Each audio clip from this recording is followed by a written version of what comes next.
got the key to the penthouse, a burner in the tray, a different set of secrets for every time of day.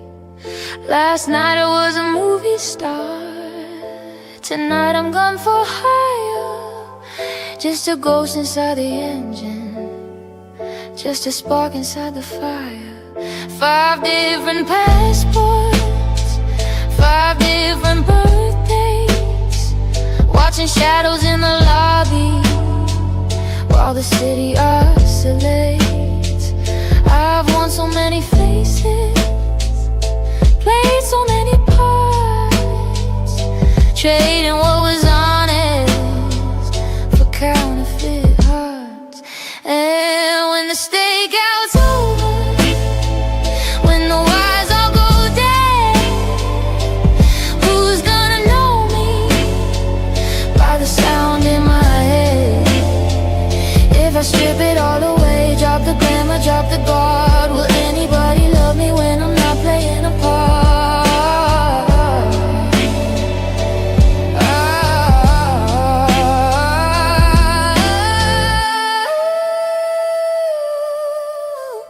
Room service on the table, name I stole on the receipt, lipstick on a glass rim, mask tossed on the backseat. I practice every alibi till it tastes like the truth. Tuck another stranger's picture in the pocket of my suit. They see the heels, see the diamonds. They don't see the shake in my hand, how I circle every exit before my feet touch the floor again. And when the stakeout's over, when the wires all go dead, who's gonna know me by the sound in my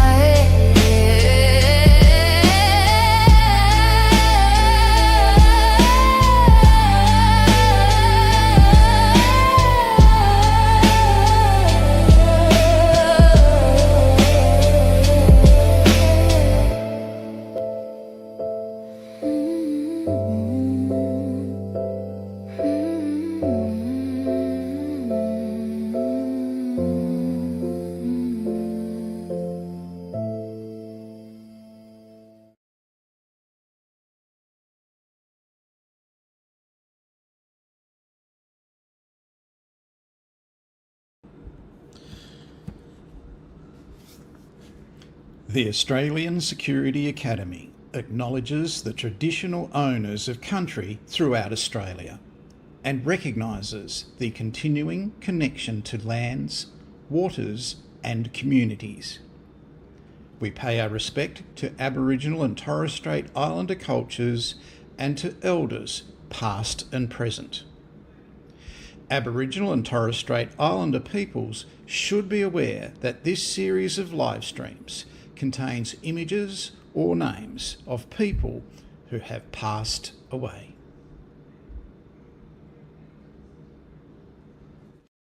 Good afternoon, investigators, and welcome along to episode 352 of Spy Curious, Australia's only weekly private corporate and investigation news service.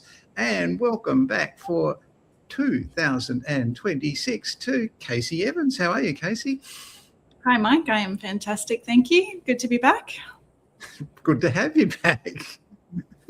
Today, people, we're going to have a little bit of a look at some undercover work. We're going to have a look at some job vacancies and what's happening around the place, a couple of things that are coming up at the Australian Security Academy, and one that's really important is the one that we've got coming up in Sydney on March 23rd and 24th.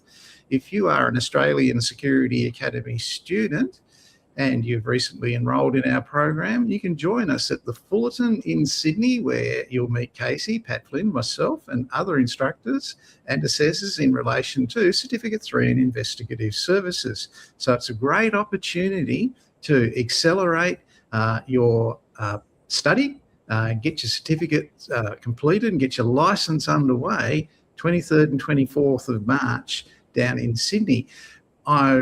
Just before we say hello to Casey officially, I do have 2 cancellations for Victoria, so I've got 2 more places in this one.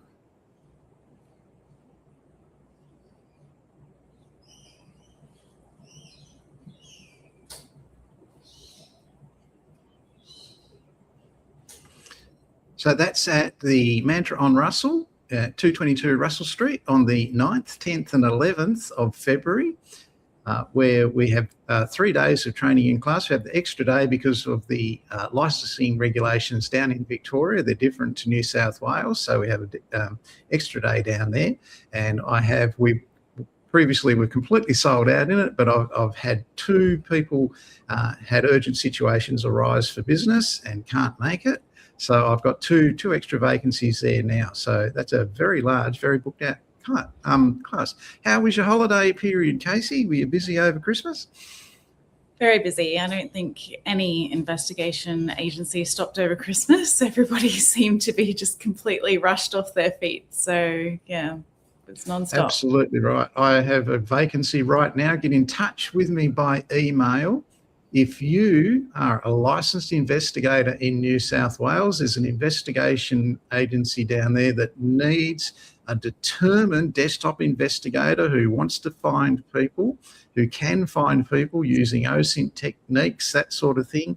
They got back from their Christmas break, which was only 1 day.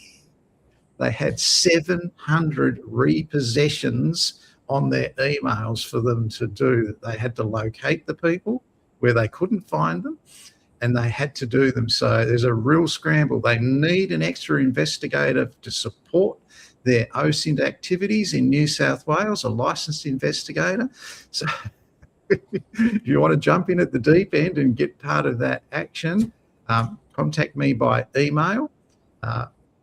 So certainly do that in relation to getting work with that organisation. So they really are anxious for an investigator to be on board with them in New South Wales very soon. G'day, Greg. Great to see you, mate. Thanks for saying hello. I hope you had a great New Year and Christmas break. Really good to see you. Thanks for checking in. So, Casey, you've been busy. You've been busy doing investigations, and you're going to be training in Melbourne. I will be, yes. So definitely, if anyone enjoys my training and wants a career in desktop investigations, get in touch with Mike, because it's such a fantastic career. It's ever evolving. It's getting more sophisticated. We're constantly kind of bucking against the tide of tech change, but there is definitely more and more exciting things coming this year. I can just feel it. I've been doing research all afternoon about new tech tools coming out, new OSINT tools, and it's some pretty cool stuff. So yeah, I'm excited. That's the thing, you got to keep up with new tech, and I won an award for doing so this week. Here it is. Canva. So 3 different types of Canva. I am now officially a Canva expert in 3 of their types of whatever it is they do. I'm not sure. I don't know what I did, but I got a award from them, and you have to fill in your name yourself. So I self-awarded me the Spanish title of teacher for primary school and called myself professor. I met I didn't meet.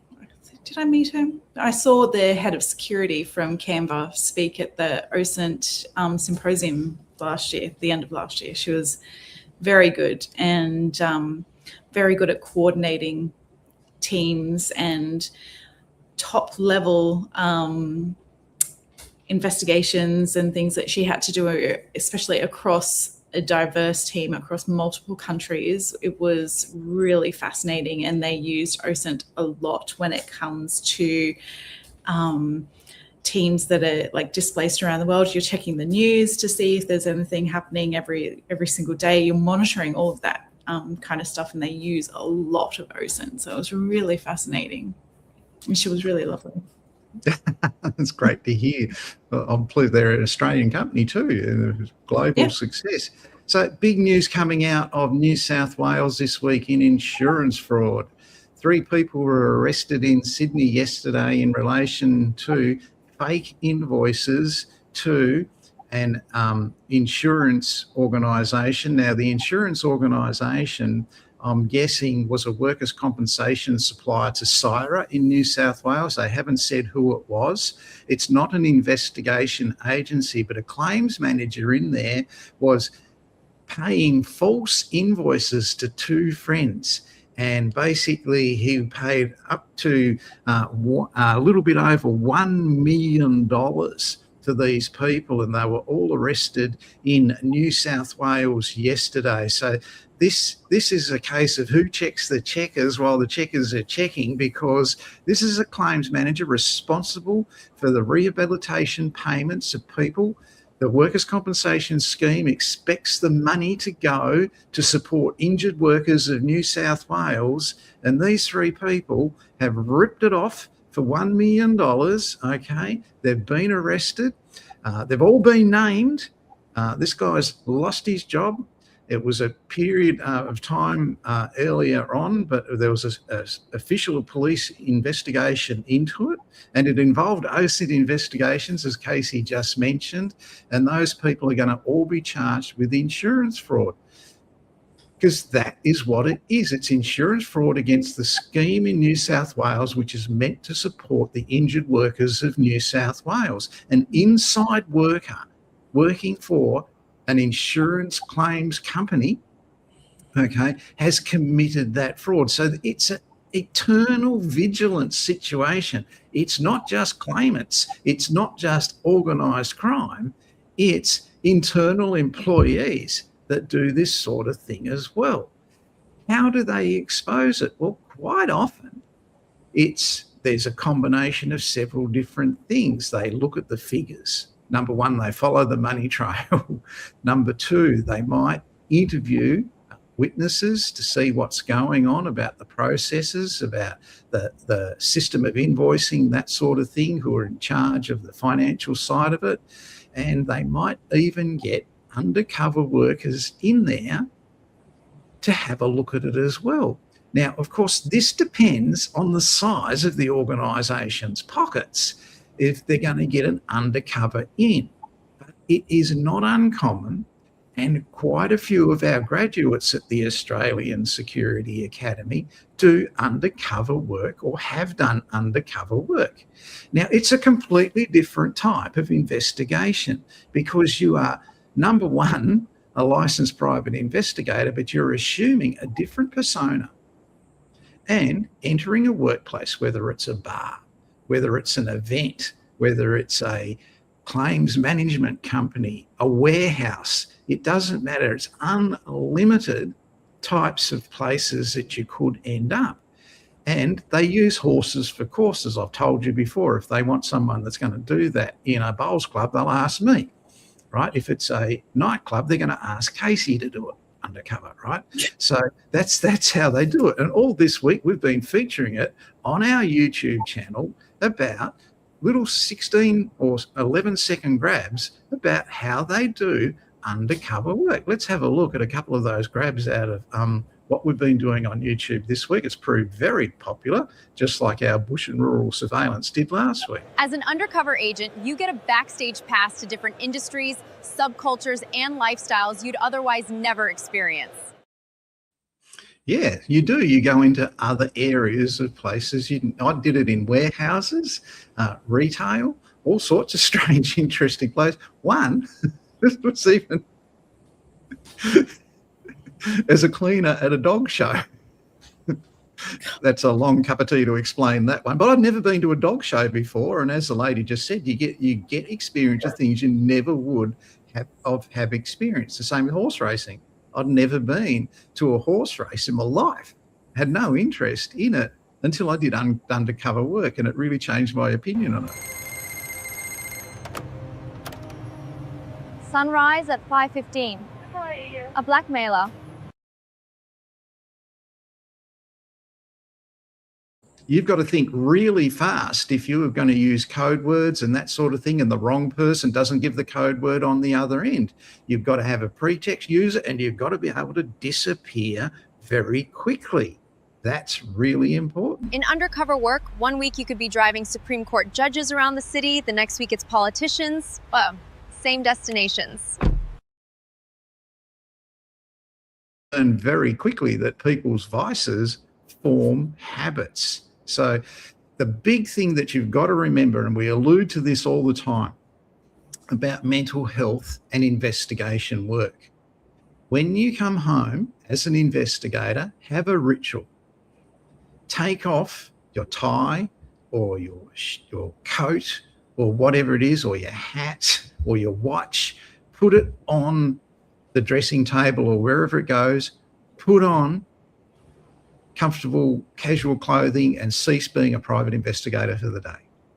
Just change right out of it. Do not stay in PI mode 24/7. Establish a ritual to transition from your persona back to yourself. This could be changing your watch, a specific playlist, or a workout.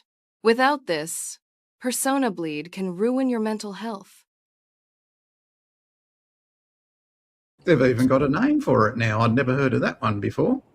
G'day, Chris. Great to see you, mate. Hope you're enjoying that coffee down in South Australia, in beautiful Adelaide.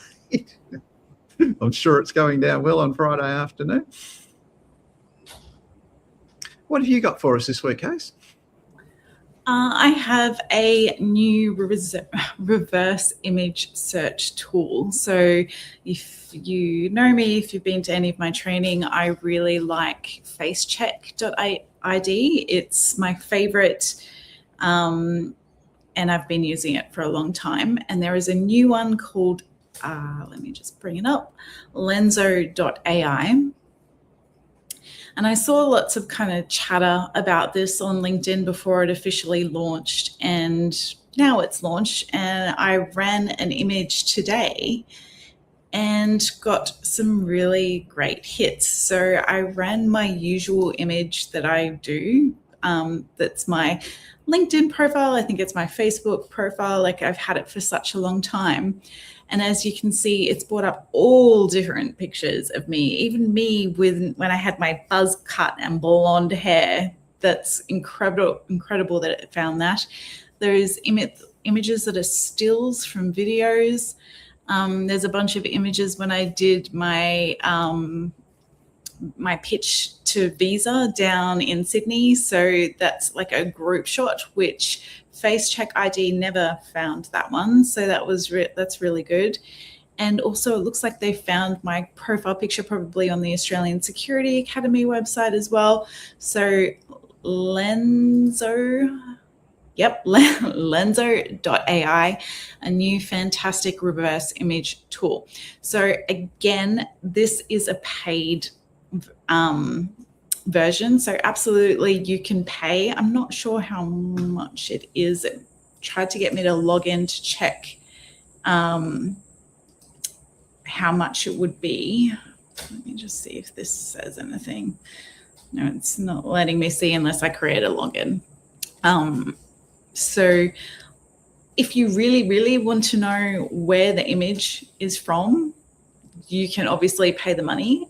Otherwise, you can use other sources to have a look at different clues that you get from the images in there, which is what I always recommend students do. I mean, you can use your OSINT skills to utilize the images that you find in FaceCheck ID or lenzo.ai and look at the clues there and just use your Google Dorking skills to find out more. So, for example, with the group, oh wow, that's a ladies group having lunch, or that doesn't really have many clues in there.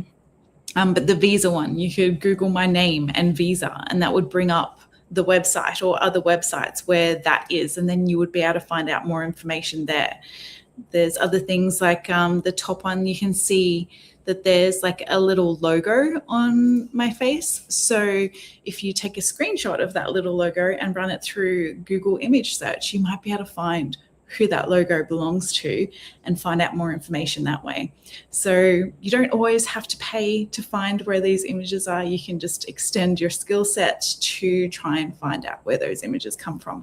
But Lenzo.ai, fantastic, another great reverse image search tool to add to our toolbox.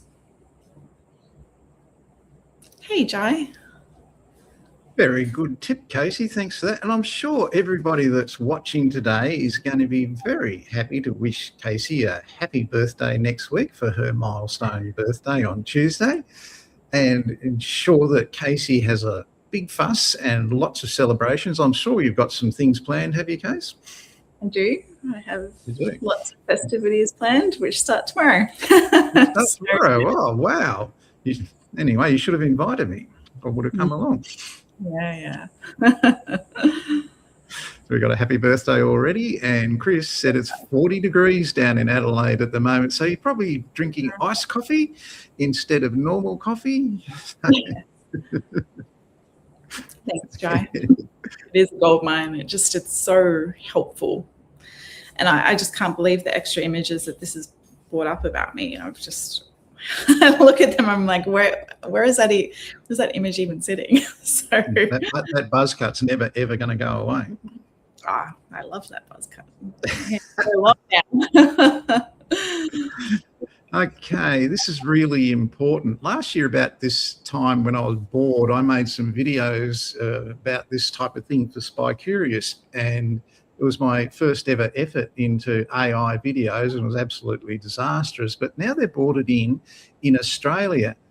So basically what's happened is the Insurance Council of Australia has now launched its own internal collaboration to build insurance fraud detection and an investigation platform. Now, if you go back to Spy Curious this time last year, you'll see the UK version of this, and this is going to be a specific Australian one. And they're starting out with it by putting it in as car insurance fraud. Basically, that's what they're going to focus on first. It's the low-hanging fruit for organised crime. So staged motor vehicle accidents, cut and shunts in cars, and agreed value scams, and a whole bunch of things. So what's happened is, instead of being independent and competitive of each other, as they have been for the last 60 years, the amount of fraud has just grown too great, too high. The insurance premiums have skyrocketed as a result. There's no room for competition. So they're collaborating at insurance companies, sharing information on people who commit insurance fraud. And not only that, they're incorporating AI into it to have a predictive indicator of how it might happen and when it might happen, which I think is going to make buying insurance in the future very difficult for everybody. When insurance companies start behaving like that, you know, they go, oh, well, all the people that did insurance fraud were 47 years old and male or female, and therefore we're not going to insure you. That's likely calls they're going to have. We've got no safety net guarantee that isn't going to happen just on their predictive scales. So the Insurance Council of Australia backed it 100%. All the insurance companies are on board with it who have car insurance, for example. This will extend over time into more general insurance, your home arsons, your home burglaries, break-into steals, stolen motor vehicles. It will extend into workers' compensation, public liability insurance as well. So look out for it. You'll start to be going to the meetings at your investigation agency from about the middle of 2026, and it'll talk about the progress of this and how it all works. Now, when it flags a potential fraudulent claim, it will immediately share it because they're all sharing this information all in real time. So does that mean that it's instantly going to go out to the investigation agency? No, it doesn't mean that. It's going to be checked by the relevant insurance company first. Now, there could be an issue with someone making a claim. They just recently bought an insurance policy, and within the first 24 hours, they make a claim. Now, what's the issue with that? That's a red flag for fraud. It's the number one red flag for insurance fraud globally in the world.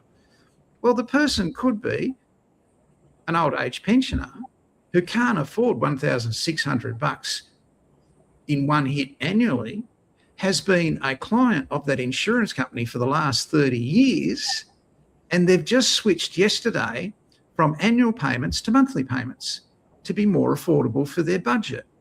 And now they've had a claim and they've been flagged as fraudulent. So it has to have human oversight like all AI has to have. So that is really important. This is coming in.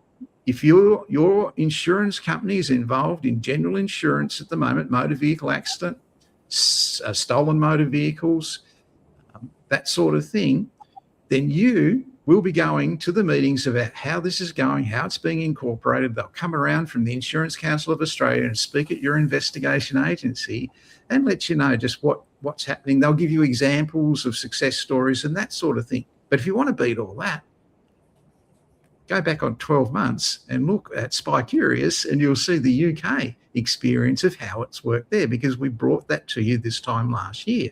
So, but it's interesting to see that has come in.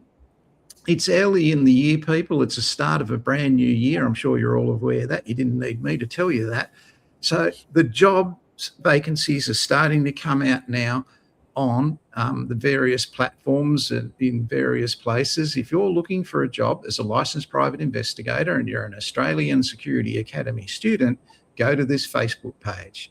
I put up about 5 or 6 investigation vacancies earlier today. They're all brand new ones. The new ones for 2026 are coming on board now. So get over there and have a look at it. It's a dedicated Facebook page. There's no one fighting with each other. There's no one arguing with each other. There's no one advertising anything. It's just about job vacancies, and that's all you want. Now, if you're looking for work as a licensed private investigator and you hold this qualification, Certificate 3 in Investigative Services, I have investigation agencies that want to talk to you. They are coming to our program down in Victoria. They are coming to our program down in Sydney, right? But if you've just graduated, I can put you in touch with them. They want to speak with you. Why do they want to speak with you? Because they know you can take statements. They know that you can conduct records of interview. They know that you're a member of an industry association. And that's really important to them because you're undertaking CPD through AirLap, and that comes free with your course, basically when you study at the Australian Security Academy. Investigations Uni, I'm getting lots of inquiries about Investigations Uni, what's going on, that sort of thing. It is an absolutely exhausting program to plan, prepare, and put on.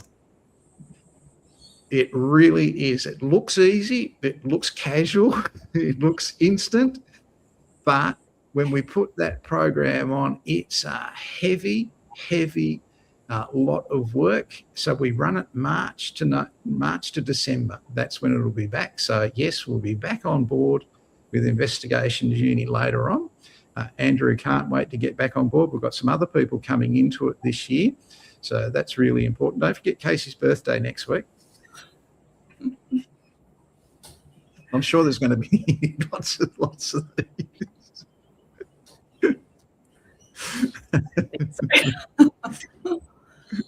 And I had one other thing and I've completely forgotten what it was because Casey sidetracked me with her birthday. Let's see.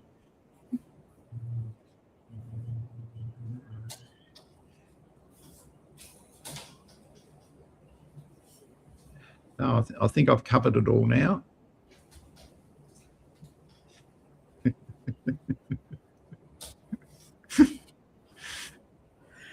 The reverse image is gold. Yeah, my word it is. Yeah, that's a really great tip, Case. I really appreciate that. That's good. And if you want more tips like that, come to the training in Melbourne and Sydney. Yeah, so you'll see that in Melbourne that's scheduled for the morning of the 11th of February. I'm sure Casey's hangover will be gone by that stage, and it'll also be on the 24th of March, the morning of the 24th of March. Excuse me. Sorry, I've got a cough. So if you're looking to get in, if you'd like to go to that OSINT presentation and you've recently been to an Australian Security Academy 3-day course, you can just go to the OSINT one. That's fine.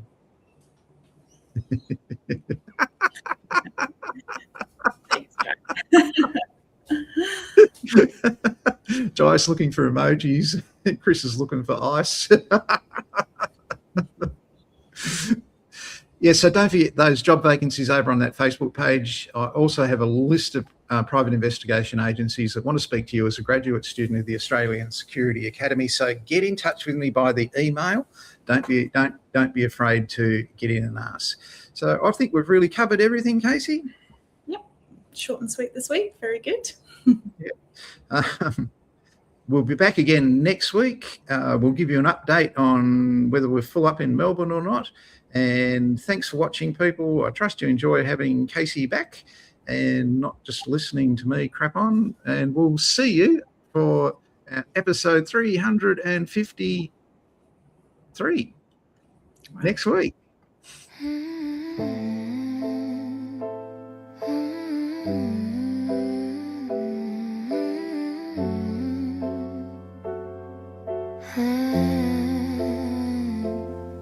I've got the key to the penthouse, a burner in the tray, a different set of secrets for every time of day.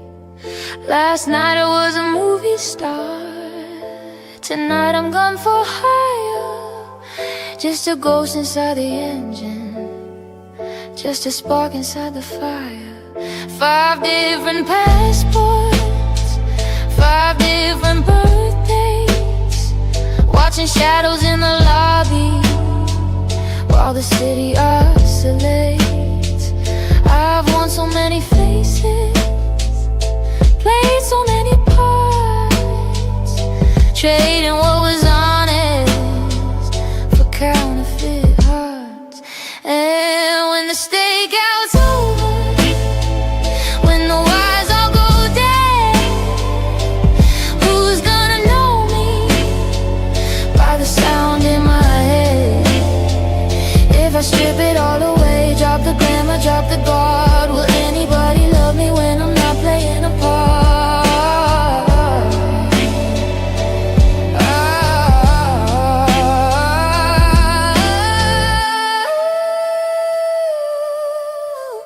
Room service on the table, name I stole on the receipt, lipstick on a glass rim, mask tossed on the backseat. I practice every alibi till it tastes like the truth. Tuck another stranger's